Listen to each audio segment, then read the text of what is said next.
Do you guys think, honest question, do you think we'll have commercial space travel in our lifetimes? Like as in a regular person, middle class, let's say, can go to the moon, not middle class. Trick question, we don't have middle class.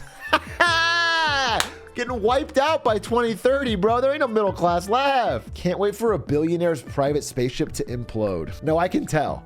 Based on the submarine thing, the only way we can keep this country united is to blow up a billionaire soon. Soon. Ideally with a lot of kids in there too. A lot of their relatives that aren't really related to their business, just throw them in there so they've died too, and everyone still goes, well, no chance it's profitable enough for the middle class in our lifetime. Bro, fucking Uber's not profitable. You know, like none of this shit's profitable, bro. They're all zombie companies. You just wait till the next fucking money printing. All right, here's my theory, right? Economy starts wobbling. 2024, early, starts to nosedive. Government panics. $10 trillion stimulus. We go bigger and better than ever before. We literally just full stop, never stop printing. Everyone gets checks. We bring back PPP loans, but they're PPP squared. So everyone gets every business owner gets 800 grand from the government and they can fire employees. We bring it all back. At that point, every stock universally goes to the moon all at once, but it means nothing because the money's worthless. People launch 4 trillion money-losing, cash-burning businesses that all moon, and one of them is called Moon, and it flies middle-class people to the moon at a loss. Not crazy. Why go to the moon when you can buy a Bored Ape? I'm pretty sure all the Bored Ape people are freaking out. Justin Bieber's Bored Ape has lost $1.2 million in value. This picture of a monkey's not worth $1.3 million? What is the fucking world coming to? You're telling me a link to the web hosting of this JPEG of this monkey isn't worth the price of a fucking home in an expensive city? What happened to our economy, bro? Something's going wrong. Jerome Powell needs to be taken out if he can't get our Bored Apes up. Welcome back to the show and congrats on getting married. I think we made like another version of it where he takes the hat off and blonde hair comes out. So. Yeah, because you can do it whatever you want. This is my ape. Yours.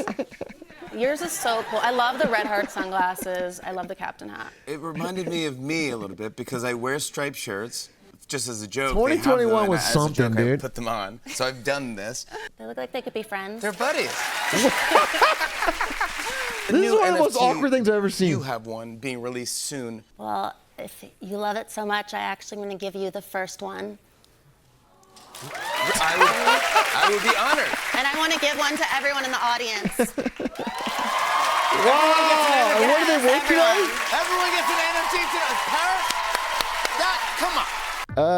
Well, you know what? The average price of the last 7 days is $36, probably with wash trading. So she gave everybody $40. That's something. That's so awkward. Can't wait to hodl my Paris Hilton NFT until it's zero. Yeah, that's the dream. You want to hold it all the way down to zero. What's your worst investment? I mean, there's money I've lost from selling something good too early. That's probably the biggest actual loss. But the actual money that I've lost was Chinese Netflix IQ. And I put in, I don't know, I want to say $7,000.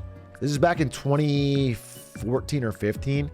I remember I was at E3. I was working for Twitch at E3, back when E3 mattered, before Game Awards killed it.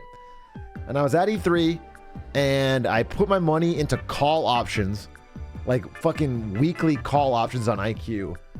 And here, I have the fucking chart. I mean, I was like 22, dude. I was like 21, 22. I mean, this is fucking... And I had just started to get money. I mean, not even much money, but I got some money from Twitch. And it was right around here, bro. Like, right as it started. I think I had made a little bit, like, this week. Like, I made a little bit. The thing is, it's the... Who's that really smart guy? Oh, Newton? Maybe was it Newton? Yeah, it was. It was Isaac Newton. So Isaac Newton, who's, you know, he's like famous for being fucking a genius, lost all of his money on a stock. Where's the chart? Yeah, here it is. This is Isaac Newton. He invested a little bit. He made a nice profit. His friends started getting rich. He got FOMO. He re-entered with a lot of money. It collapsed and he left broke. And that's Isaac Newton, dude. That's one of the smartest people who's ever lived. All right, so FOMO is real and hits everybody. So anyway, yeah, I mean, with IQ, it's a similar thing for me where it's like, I made a little bit of money right here, and I was like, well, I'm a fucking genius investor. It was one of the first investments I ever made.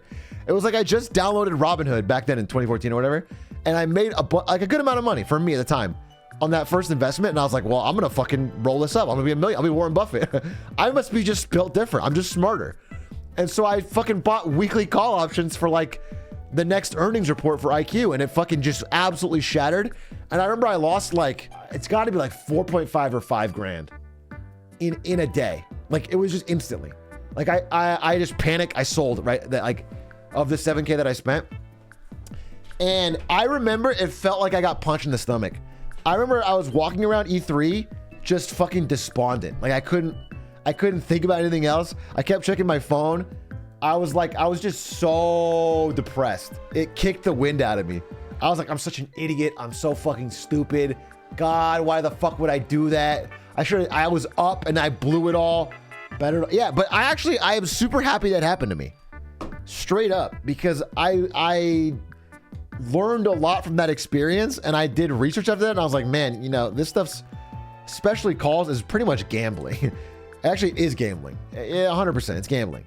Unless you're using it as part of a larger hedging strategy, it's gambling.